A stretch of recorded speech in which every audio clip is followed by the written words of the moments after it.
এক স্তর থেকে অন্য স্তরকে পৃথক করা যায়।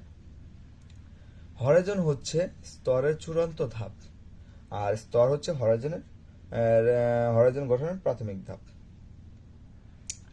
মৃত্তিকা গঠনের উপাদান যেমন জলবায়ু, জীবজগৎ, উৎসবস্তু, ভূসংস্থান, সময় ইত্যাদির প্রভাবে হরাইজন বা ক্ষিতিজ ঘূর্ণিত হয়। স্তর সৃষ্টিতে মৃত্তিকা গঠনের উপাদানসমূহ কোনো প্রভাব রাখে না। হরাইজন সমিত মৃত্তিকা গভীরতা বেশি, লেয়ার সমিত মৃত্তিকা গভীরতা কম। সকল হরাইজনকে স্তর বলা হয়, অন্যদিকে সকল স্তর হরাইজন নয়।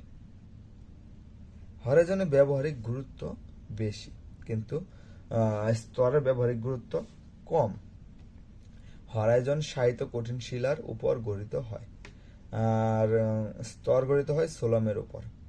হরাইজন বা ক্ষিতিজ সমূহের নামকরণ প্রধানত A horizon, B horizon, C horizon এভাবে করা হয়। স্তর বা লেয়ারের নামকরণ মূলত উপরের স্তর, মধ্যস্তর, নিম্ন স্তর এভাবে করা হয়। প্রধানত হরাইজনের সংখ্যা 5টি, যথা ও, এ, ই, বি, সি। আর অন্যদিকে লেয়ারের সংখ্যা কোনো নির্দিষ্ট নয়।